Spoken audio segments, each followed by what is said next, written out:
Hi. Welcome. Hello. Hi. Hi. How are you today? Welcome. You already said that. Hello, everyone. Welcome back to Engaged and Divorced. The podcast where I wear the rings. You don't even show off the rings anymore.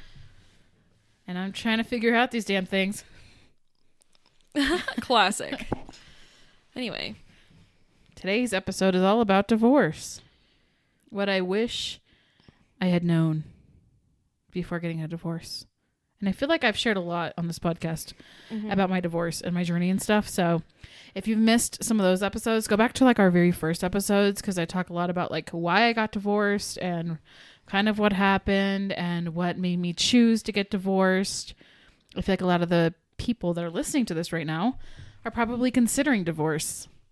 Or you're just really nosy and curious, which that's fine too. Hello. We're glad you're here. Love it. But if you are considering it for yourself, consider going back to some of those old episodes and listening to those, giving them a whirl. Perfect. Yeah. Love talking about divorce. It's so fun. Such a lovely topic. Yes. I'm just going to be sitting here going, totally. Yes. Totally. But next week, we're bringing Kylie's husband on, and they're doing an episode together. He said, okay. I was like, yeah, you're going to be on it again. He's like, okay. And then he's like, what are we doing? And I said, you'll find out. He. So he thinks we're testing him. What does that mean? Oh, like asking him how well he knows you? I don't know. He just said, I'm being tested, aren't I? And I said, yes. He knows he's going to lose points if he doesn't come. Yeah. I have this invisible point system with him. I don't do it anymore, though. Once you guys got married, it went out the window. Oh, that's good. It was only when you were dating. Every time he would do anything, I'd be like, I'm taking a point off. Yeah. He's negative so annoyed. 10. I like being annoying. So fun. Oh my gosh. Well, how are you doing? Oh, well, how's your week? I got my first speeding ticket yesterday. What? Yeah. I made it 8 years without one. How'd you get that? Everyone speeds on a street near me that I can't say out loud. And so I was just going with the traffic. Like, people in front of me were going faster than me. Okay. And then I noticed there's a cop car in the neighborhood coming up. And I was like, okay, let's slow down. That's what you do. You see a cop, you slow down, right? So I start slowing down. But apparently I was still going too fast because he decided to pull me over. How much over were you going? 10. Wow. Not the worst. But so that's fun. What was the amount? What was the damage on that one? It's like $200. So I wanted to cry, but I decided not to because I was on my way to work. So I didn't cry. I was trying to crack jokes with him and he laughed. Of course you would. I don't even remember what I said, but I was just cracking jokes. I was like, on my way to the office. He's like, where do you work? And we were talking about it, but anyway, that happened. So got my first speeding ticket. Besides that, it's been pretty good. I'm working less this week because I took some time off for Delilah's surgery. So that's happening. She's getting spayed in 2 days. So we'll see how that goes. But anyway. She just turned 1. She did just turn 1. So we had a little celebration for her the other day. It was a great time. Mom and Dad were like, they didn't invite us to the birthday party. We didn't have a birthday party. You know how it goes. First kid, they get the birthday party. Second kid doesn't. Yeah, Harley got the birthday party. Delilah's was like, oh, we need to go get her a cookie. Uh-oh, we were running out of time. I have to go to work. So then I randomly took one picture with her before I left. So, yep. Sounds like the second kid to me. Yeah, pretty much. But yeah, so. How about that time change, huh? Oh, don't even get me started. You know, I swear. They're always like, we're going to stop that time change. And they never do. Apparently, they've been trying for decades. So don't get your hopes up. Unless you live in Arizona. Well, is that weird for Basil? Because he's from Arizona and all of a sudden he came here. He's used to it now. He did it in college. So. Oh, yeah, true. Yeah. But anyway, how are you doing? I'm doing well. The kids are going to have spring break next week. So they're leaving this week to go to Florida to visit family. And so I'm having a birthday party. Woo! This weekend. Without kids. I got BuzzBalls. Did you? Yeah, except they didn't have the coffee flavor. Nice. But I got the chocolate milk one. And that's really good. So yeah, that's going to be a fun party. The theme is like holographic and unicorns and rainbows and pretty colors. You know, I can figure out what I'm going to wear. It's basically like my cell phone case. I might just mix match unicorn. a bunch of colors together. Okay. Call it a day. Do it. Okay. That'd be fun. Will do. Yeah. The kids are offended that they're not invited. But We'll have a separate party with them. Yeah. For Eden's birthday. Mama's got to have fun. Yeah. I'm in such a weird mood right now. Me too. I feel like you're meeting me there. I feel very like I just want to be cheesy right now. Are you tired today? Because I'm so tired. I just don't even exhausted. This is why we need to do night episodes. This is why we're too tired. The Tuesdays are the worst day of the week, and here's why. Mondays, you're like, I'm expecting it. It's happening. The week is starting, and they're not that bad. Mondays are not that bad, and then you get to Tuesday, and that's when you realize how tired you are. And I will take it to my grave. Tuesdays are the worst day. Interesting. It's not Mondays. It's not Mondays. It's Tuesday. Interesting. Okay. I can see that. Yeah. I can see that. We're on a Tuesday right now. Yeah. But yeah. The energy is lacking. Yeah, we got to do some more night episodes. That's when we're live. Do some vocal warm-ups.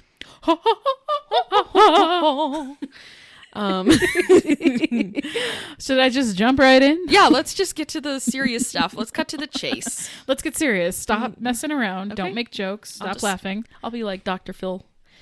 And how does that make you feel? How did your divorce start? That guy. Oh my gosh, that guy. All right. So, like I said, we're going to talk about things I wish I had known about divorce before getting divorced. Did you make like a list, or are you just going I made a little bit of a list because I can't remember what I've said and what I haven't. I already shared too much information, so I feel like I've already said a lot of this but maybe I haven't. Now it's all together, organized in this episode. It's fine if it's repetitive. People forget. Right, or people don't watch every episode, which I don't blame you. Life is crazy. Let's just say you need to. Okay? If you don't, you're not a true fan. If you skip our drinking episodes, get out of here. Oh, the drinking episodes is where all the tea That's where all the good stuff is. So we reveal a lot about ourselves in those episodes. Yeah, don't sleep on those. Nope. And guess who's coming in our next drinking episode? Should we tell them? Or should we keep it a surprise? Let's just give them a hint. Okay. Legendary pop icon. Lady Gaga. It's a family member. That's all we're gonna say. But you guys are really gonna like it. Yeah. That's all you need to know. So, okay. I want to first address this by saying, how do I begin this? Okay. When I decided that I wanted to get a divorce, I told my ex-husband straight up, we are not going to get a lawyer because they are so expensive. It'll literally drain our entire savings account just to get a lawyer to figure out our assets. Like, it's not worth it. Also, we didn't own a house. We always rented and things like that. So we didn't have a ton of assets to begin with. We had like our vehicles and our savings account and then like some of our other accounts that we had saved. But I told him, I was like, if you're going to drag this out and you're not going to cooperate, we're going to end up losing all of this money that we have been saving for so long. And so he agreed to go with it that way. And then we didn't have to have the lawyer. So that was really, really nice. I know that's like not everybody's story. So I do feel like very privileged in that way, because for the most part, it was a very smooth divorce. I feel like it dragged out for a long time just because there was a lot of like, he wasn't ready because I was the one who left and he needed time to adjust to that before it happened. But we are going to bring on a divorce attorney on this podcast very soon. And she is going to explain what that's like on her end. And any questions that you guys have for her, please leave them in the comments or send them to me on Instagram. And we will make sure that we ask her all of those questions and she can answer those on the podcast. Because I want you guys to be equipped and know what it's like from like a legal standpoint from her perspective. Because I feel like most divorces do have to go through some kind of attorney, especially some kind of legal process like that. Yeah. Kids make it a little trickier. So for sure. So I think she's going to have like a lot of wisdom and knowledge in that area that I definitely don't. Like, I don't know much about that world And I'm really thankful I didn't have to go down that path because I was worried it would drag out forever if we went that way. So I wanted to start off by saying that I can't speak of anything from that perspective in this video. The first thing I wish I had known about divorce before I got divorced is that it's not a sin. Retweet. Man, this one's hard. Wow. If I could tell you the amount of hours I spent on Google literally typing the words, "Is divorce a sin?" It would be so many hours. Let's just say and this that. is like years back too. Yeah, years and years and years ago. Like, I think I first started about 8 years ago or something, kind of just being curious about it. But being in the church, like even being curious about divorce is a sin in itself.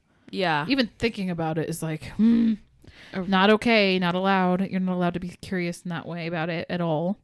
So I just had like a lot of shame, and I really did feel completely stuck.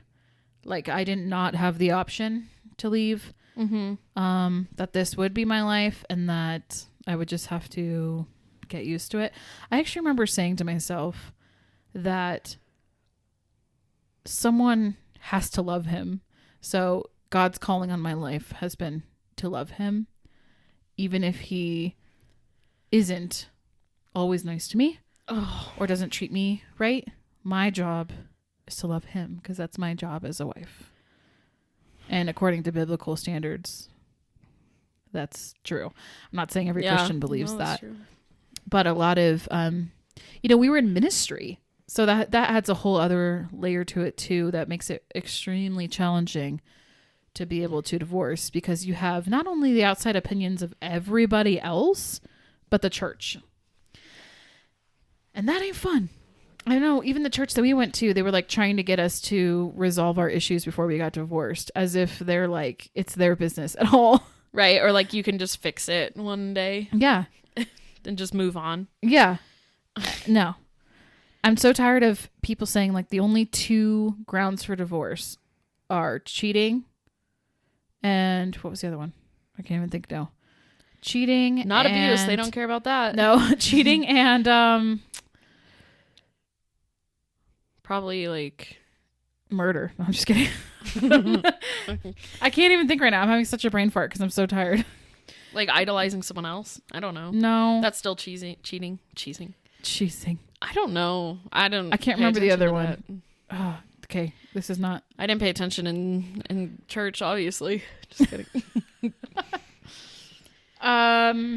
Yeah. It basically has to be like the worst possible of things for a divorce to be acceptable. And I'm just here to say it's not a sin. Okay? True. Please let that sink in. Because if we know anything about Jesus, we know that he meets people in their broken spaces.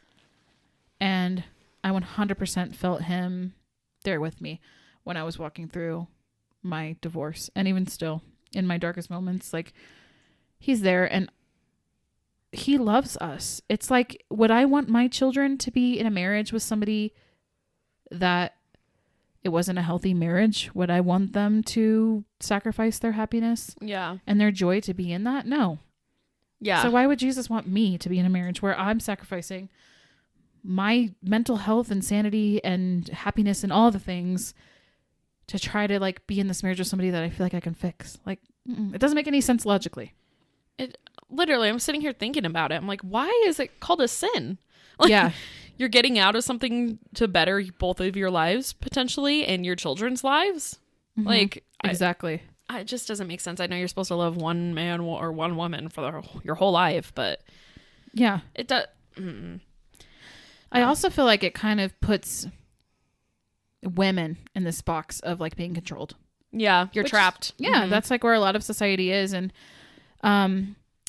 my friend Brittany talks about this a lot. And I think in her newest book that she just released, she actually mentions this somewhere in the book. But it kind of sucks for women. We're kind of set up in a way where we're going to fail oftentimes, especially if you're in a marriage traditionally that has like normal gender roles. Yeah. So you're the one that stays at home and you cook and clean and you take care of the kids, and they're the one that works. Yeah. Because what happens when shit hits the fan and you get a divorce? The woman is stuck with nothing, while the man has the job. He has all the money that he's saved up for. You know, like he has his career. This woman has sacrificed 10, 20, 30 years of her life raising children and being the one who takes care of the house. Yeah. And now all of a sudden she's forced into the work world with no experience, really. And That's it's true. like you can spend so many years pouring into your husband's dreams and letting him do his dreams and forgetting about your own. Mm-hmm. And the system's kind of set up that way, where it's like, and men know it too. Just yesterday, one of my friends was confiding in me, and she said her husband was like, you can never get a divorce from me. You wouldn't be able to survive in the world without me because I'm the one who financially provides and you don't have a job. And I'm like, excuse me, sir. She is a mother of 5 children. Yeah. You wouldn't even be able to pay her the amount that she's worth. Period. Like you don't even have the kind of money to ever repay her for the time and energy she has poured into you and her children and the house. Like, it's just, it's wild to me. But there's like so many men Ugh. with that mentality. Yeah. First of all, if you're married to somebody with that mentality, please get out, because that is disgusting. I told her straight up, I was like, that's abuse. Period. And I don't think women are used to hearing that those kinds of things are abuse necessarily, especially if you're in the church world. So divorce isn't a sin. I think of like people back in like the 20s, like you didn't even have a choice to work. Right. You're just stuck there being a housewife. Yeah. You couldn't even open up a credit card as a woman until the 1960s, I think it was. Yeah. It's terrible. It's like, it's all part of the system. It's like men thrive, women stay on where they're supposed to be, in the kitchen, caring for the kids. Yeah. I'm glad we're kind of getting away from that. Like, I'm glad there's more stay-at-home dads. But I feel like even if somebody's like, I'm a stay-at-home dad, then they're looked down on. Like, why don't you work? It's like, for sure. Because I want my wife to live her dreams. Or like, my wife has a successful job. Like, why is that? Right. It's insane that it's a bad thing. Yeah. Kind of piggybacking off of that, everybody and their mom is going to have an opinion about your divorce. And you really have to be careful of who you let in during that phase, because it's, you know, if I didn't have like the support that I had, it would have gone differently for me, for sure. But I had like a really supportive group of friends and family that like helped me through that. I still dealt with so many crappy opinions and people coming out of the woodwork, literally. Like people I haven't spoken to in like 10 years. Like their opinion matters. Yeah. Coming out and being like, Jesus is not pleased with your behavior. I don't know why I'm speaking in a British accent. But yeah, everybody has an opinion about divorce, and everybody has an opinion about how it's going to affect your children. Everybody has an opinion about, you know, why it's not good or why you should or why you shouldn't. And so at the end of the day, you really can't listen to all of those voices and all of that noise. Yeah. You have to, because it's such a grueling emotional process already. You just can't be swayed by everybody else giving their opinions about it. And I wish I wouldn't have put so much weight in that, because I think people's words will affect you no matter what. Like it's impossible for them not to. But yeah, just be careful. And choose which ones have power over you and which ones don't. And be careful who you tell details to. Oh, yeah. Because I told a subscriber of mine that I thought was a friend details, and then she actually told my ex everything I said. Oh. And he called me and was like, be careful who you're telling things to, because she told me all of this stuff. And then collectively we blocked her. But first I sent her a message and I was like, how dare you? Right. How dare you? That is because she knew ugly. like intimate details. Jesus. Why did I tell her that? I don't know. I was in a vulnerable position. Yeah. Yeah. It was, Anyone I who look was back willing now to and I'm listen. like, okay, that was stupid. I really hardly knew her. But be careful who you talk to. Be careful who you tell details to. Be careful who you trust. And be careful whose advice you listen to. And it's not a sin. Okay. All right. Next one. Going off of what I was saying in the beginning, divorce doesn't have to be expensive. That was another thing that kind of kept me holding back from divorcing, because everyone is like, divorce is so expensive. Yeah. It ruins your life and drains your bank account. I think that's why a lot of people stay married, honestly, because they know they can't come to an agreement together about like the financial issues. So they're just like, let's just stay together anyway, because we don't want to split the assets and things. But for me, I filed electronically through like a third-party website. I can't remember what it was called, but it was like $160 to file, or to get all the paperwork. And then they sent me all the paperwork that I would need and like all the copies and everything. So I didn't have to worry about any of that. And I just filled out everything.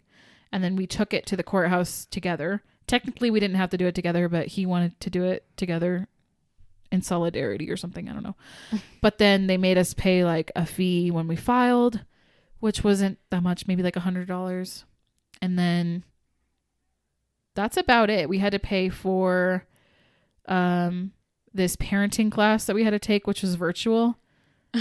Did you do it? Yeah, I mean, you have to. You have to. Yeah, and it's literally just like, it's good. It's Co-parenting. good. It's good for parents to watch it. It didn't really relate in our scenario, but it was just like a bunch of kids like explaining how messed up their lives have been since their parents divorced, because, you know, parents pin each other against each other for their kids and stuff. Yeah. Kids have to go through a lot of that horrible stuff sometimes. So it was a whole class just about how to do this for your kids. So we had to do that, and that was like another $40 maybe. I don't know. I think in total it costed like $400. So I felt like that was pretty good. Why is it so much work to get a divorce? I think it's because some people, or maybe they believe this at least, some people just like willy-nilly want to get a divorce. And then when they see how long of a process it is, they're like, never mind. I don't know. But then like people feel more trapped, because to get married at least in Colorado, you don't need a witness. You can literally like get married in your room one day and sign it, and then you don't go need turn a witness it in. anymore? No. You don't need a witness. You can go turn it in. It costs $60 for like a marriage license, and then you're done. But then if you want a divorce, you have to go through all of that. Like, I honestly feel so like much paperwork. Yeah, I honestly feel like they should have a training type of thing for like when you get married. Like, it should be a similar process, because then it will be taken more seriously. I agree. Yeah, I actually think that they should require couples to do like premarital counseling for like 6 months or something before they can get funded by the government, because it's freaking expensive, and that's why I'm not doing it right now. Mental health services should be funded by the government for sure. God, because we all need them. But yeah, that's true. A lot of people go into marriage without fully thinking it through, and then when the divorce comes, they have to go through 1,500 steps. Yeah, just to make it. And I think that, like, once again, that's why people stay, because it's like, I don't want to go through all this. Yeah, you know. But that's probably a society thing. Like, they want you to be married, and then they don't want you to get a divorce, so they want to make it as like complicated as possible. Yeah, but I'm kind of curious how it works in other countries. If you don't live in the United States and you've gotten a divorce, I want to hear your story, because I wonder if it's the same timeline. Yeah. Or if it's a little bit easier. I don't know. I wouldn't be surprised if it's easier. That's all I'm saying. Yeah. I'm just so glad that we didn't like own a ton of assets. It could have been a lot harder in that way. For sure. And then I thought we would have to hire a mediator, which is basically like a person that goes over everything and like tries to figure out like who's keeping what and who's doing what, and then they like help with like the kids' schedules and like who co-parents on what day. But because we were in an agreement about everything, we didn't have to go through that. So that's nice. Yeah, it was really nice that we were able to kind of bypass a lot of those things. Yeah, I feel like at first he wanted to go the other route, and I was like, do you want to spend all your money though? And he's like, no. I'm like, okay, then don't. Get someone who's frugal. Yeah. Comes in handy. Just kidding. For sure. The third thing that I wish I had known, and I kind of knew this in the back of my head, but is really making a plan for the future. Maybe some of this has to do with, once again, you know, the woman's kind of put in a crappy position. Yeah. because sometimes they haven't built careers. Like, I don't have a career, you know? I make YouTube videos and I make some money on that. Not enough to like survive, but I didn't go to college, you know? All I've really done in my life is like raise kids, which I'm not devaluing that. Like, right. That's a really important job. For sure. But now it's gotten to the place where it's like, if I go out and get a real job, it's going to be harder because I haven't had that experience and I haven't built up to that. And so a lot of women who have said, you know, their mom or their grandma told them this advice of go out and get your own career and like be your own person apart from a man. Like, I wish I would have done that more. Okay. But I do feel like some of that too was probably church conditioning. Because in the church, like, you have one bank account. A lot of people do this, at least. You have like one bank account and you share the bank account. Whereas I think that's like the more traditional way, I think, is everyone shares the finances. Nowadays, people have their own accounts. Like, I'm pretty sure you guys have your own, don't you? We like have access to each other's, and we have like, we haven't done it yet, but we're going to have one that's like for both of us, like to share like expenses, rent and different things. And then we have our own accounts. Yeah. So that we like have some that we're sharing, but like some that we can save things on our own. Right. Too. And I just feel like that's really smart. That I was told that's like, you don't trust the other person if you have opposite accounts. Another way for them to take control. Right. But it's like, okay, what if something happens though? Yeah. And the marriage doesn't last. Like, you're stuck. What are you stuck with? Like, not saying you don't have a career, but you know what I mean? Yeah. I don't have regrets in life. I try not to live with regrets, but like, there was a time where I tried to go to college and like it didn't happen. And now all these years later, I'm like, well, I don't have a degree. It's going to be hard to find a really good paying job. But at the same time, I know you don't necessarily need a degree. Yeah, it just depends what you want to do. Yeah. So it's just, you know, I feel like I did plan as much as I possibly could. And there was a lot of details involved. But I guess I just wish I was like more financially stable. I think that's just you being a mom and putting your kids before anything else. Like, I don't think that's something that you should be upset about, because it's like, you know, you were able to raise them and you had a job where you could work at home. And I think like nowadays, I don't think like bosses are that much into like experience, because they understand work from home jobs. They understand like stay at home moms. I think it's becoming more like reasonable where they don't need that experience as much. Really? So yeah, I think we're at that point. Hopefully, at least for most jobs. It depends what it is, but now I just have to figure out what I want to do with my life. Yeah. That's the problem now. But which is fine. You're still young. Yeah. Yeah. I know a lot of women who like, they would go to this is what they've told me, their stories is that every time they'd go to the grocery store, they would like withdraw $20. And you do that over a significant amount of time, you have enough money to like be able to have on your own. Yeah. And it's a nice little nest egg, if you will. I'll just say, as a server, I usually walk away with 200 in 4 hours. So there's always those jobs. Nice. It's good money. I'm just saying. I was actually talking to one of my coworkers the other day, because she was like, I used to work in like a corporate job and all this, and I still make more here. So I've come back to serving. I've noticed that. I actually make more money delivering Uber and Uber Eats and DoorDash than I would at like a regular job, because the minimum wage is like $18 an hour. I feel like with DoorDash and Uber Eats, you're making like $25 an hour. Yeah, if sometimes you can make more tips with it, it's worth it. Yeah. So I don't think there's like one clear cut path. No. To any of this. There doesn't have to be. No. Screw that. I don't think Screw so. the one. We've already talked about the screw the one career thing. Right. It's just not realistic anymore. And once again, I don't want this to be something that discourages somebody from getting a divorce, especially if they need to get that divorce. Like, you don't have to have your life figured out. You don't have to have a wonderful job right away or anything. Like, it's not, you know, it's a process for sure. Just something to be mindful of. Just, yeah, if you can get that in order ahead of time, it'd be helpful for sure. You just need somewhere to live. Like, you need somewhere to be safe, and that's your priority. Yes. And once again, I feel so lucky and privileged that I get to live with my parents, because I know not everybody has that. Not everybody gets along with their parents. A lot of people don't even have their parents as support. So yeah, I'm really grateful for that. The fourth thing that nobody told me about getting divorced that I wish I had known is how much headspace is cleared when you no longer are like obsessing and focusing on your marriage 24/7.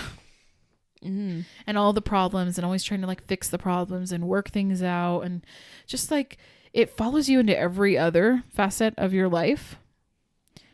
If your marriage isn't healthy, yeah, you know, it's like literally the most important decision you're ever going to make in your life is the person you marry, because everything will affect that. right. If you don't have a good marriage, you're not going to have a good life. Like, honestly, I really believe that, because how can you possibly be married to somebody and have like not a good relationship and still be able to like thrive everywhere else? It's really hard.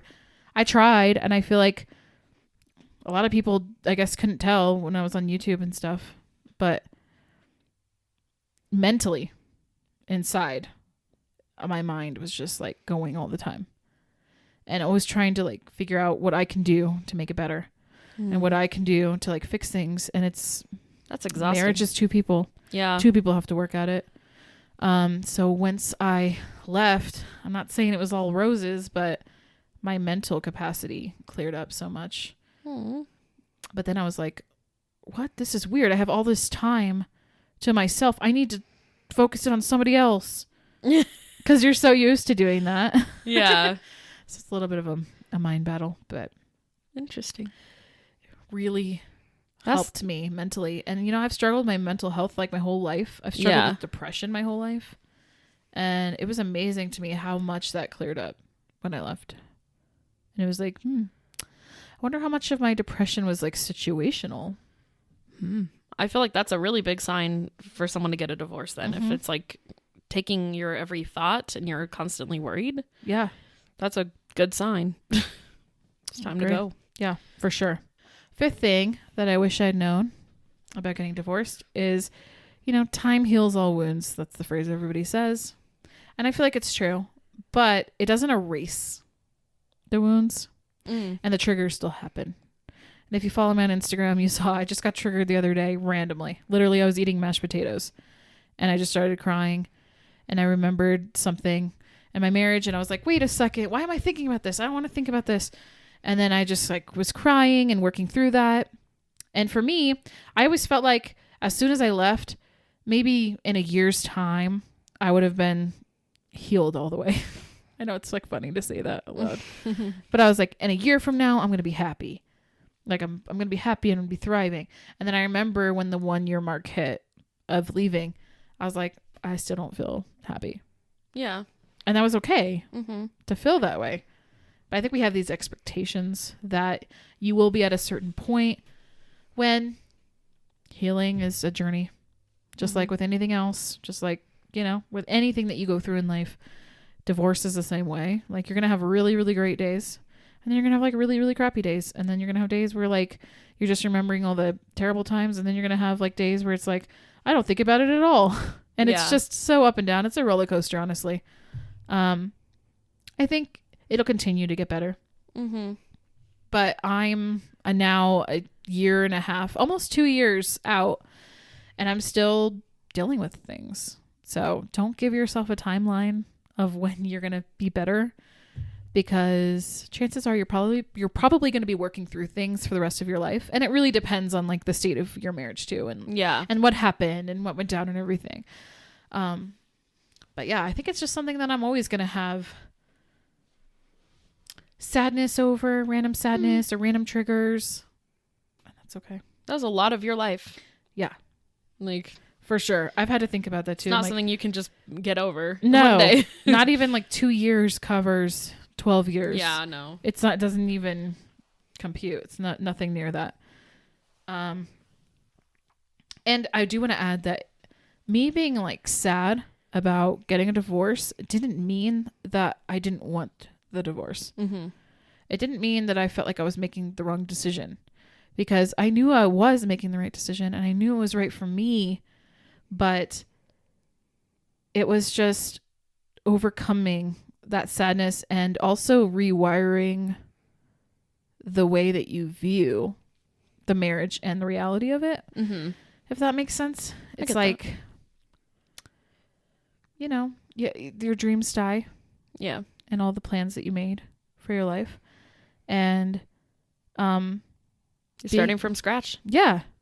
So like you might be sitting there like, oh, I'm so happy that I'm divorced. Why am I so sad right now? It's like, well, because that's life. That's being a human being. Right. Like you can still know that you made the right decision and that you did the right thing, but still feel sad. Sad that it had to happen that way. Yeah. But not sad that it happened. Yeah.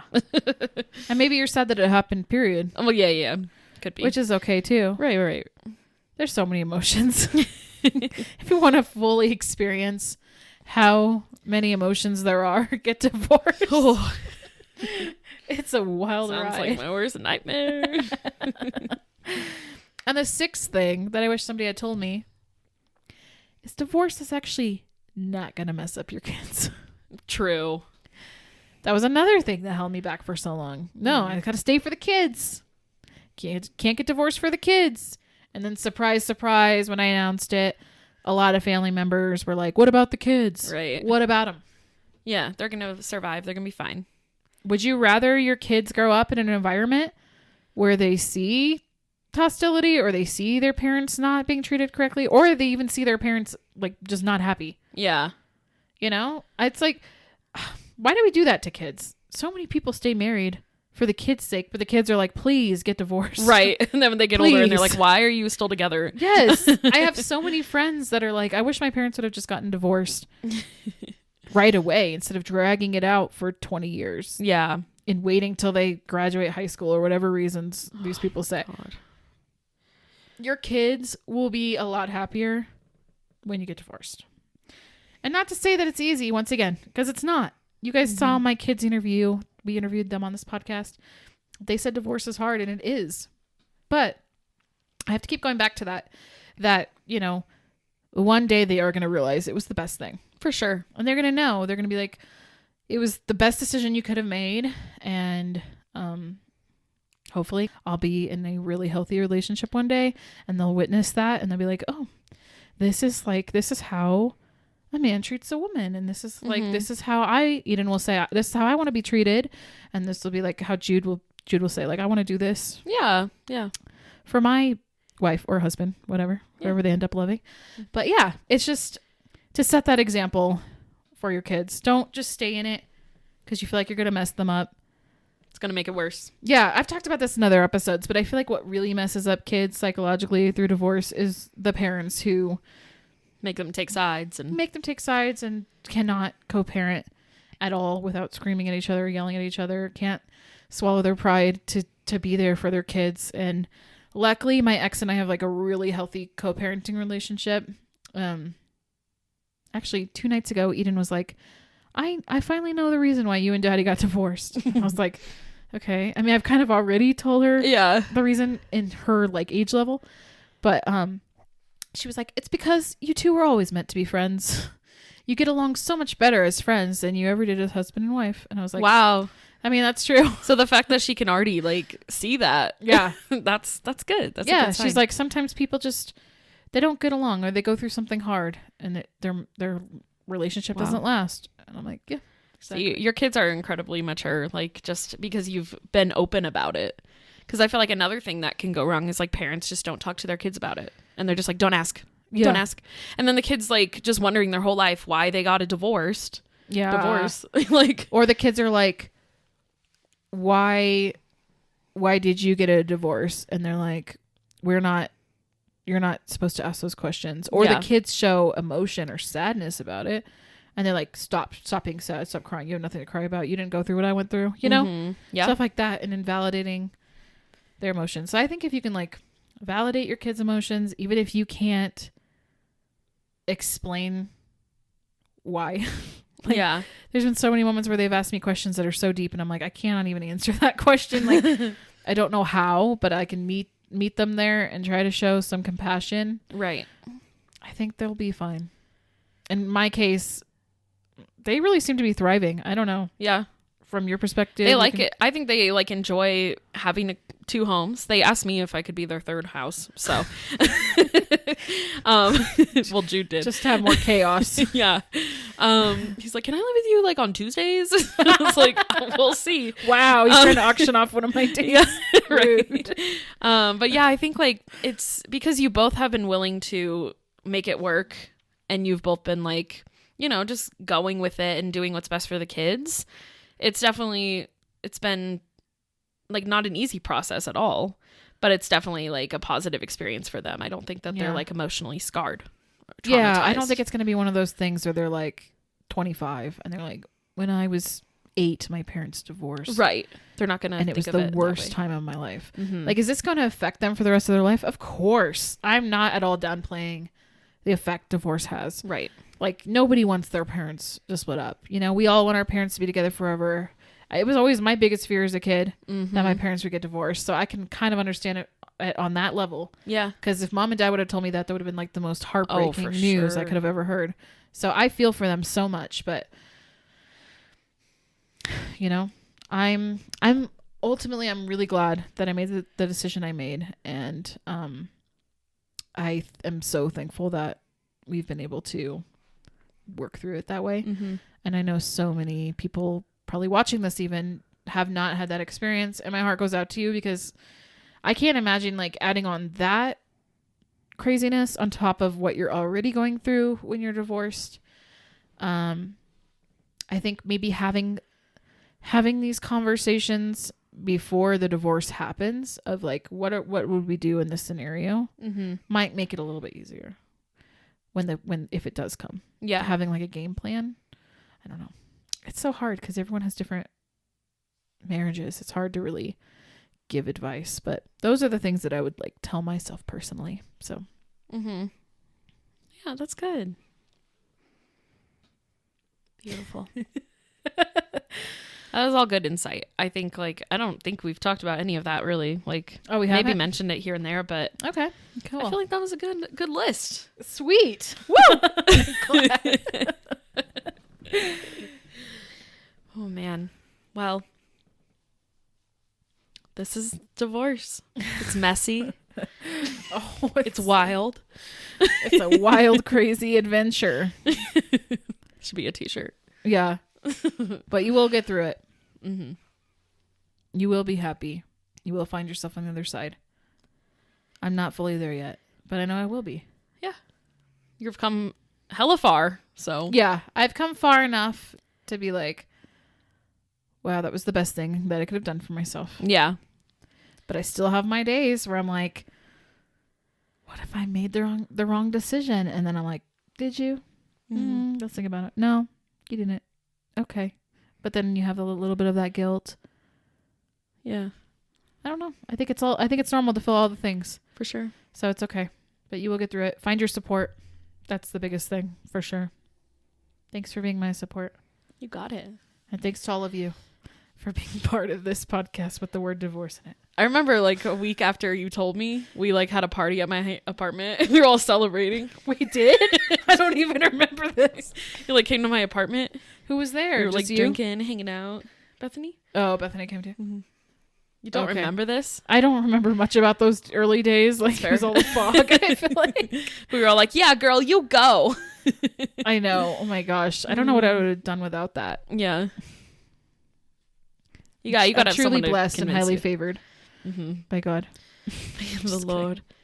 But really, I am blessed for the way it's all played out. Like I'm thankful for it. So I hope it stays this way. Yeah. I just got really cold and I don't know why. Oh, there's a ghost visiting you next to cold. Who are you and what are you doing here? Thanks for listening to this episode. I hope it was helpful in some way or encouraging or insightful. I don't know. Let me know how you felt about it. And like I said before, if you have any questions from the legal side for a divorce attorney, leave them down below or DM me on Instagram so we can ask her, because I want to make sure we ask her all the good questions. I don't even know what to ask a divorce attorney. No, I'll be like, what's your favorite color? Should be like, how's that relevant to this conversation? No, I won't do that. We'll come up with some I'm gonna good be questions. like, what's the worst thing that's ever happened? Yeah, like the what's most the worst, dramatic. most dramatic story you've ever seen? Yeah. Oh yeah, that's the tea. All right, we love you guys. Thanks for listening. We will see you in our next episode. Well, Kylie will see you with Basil. Oh yeah. We'll see if he passes the test. Will he pass? You'll have to tune in to find out. Dun dun dun. Goodbye. Bye.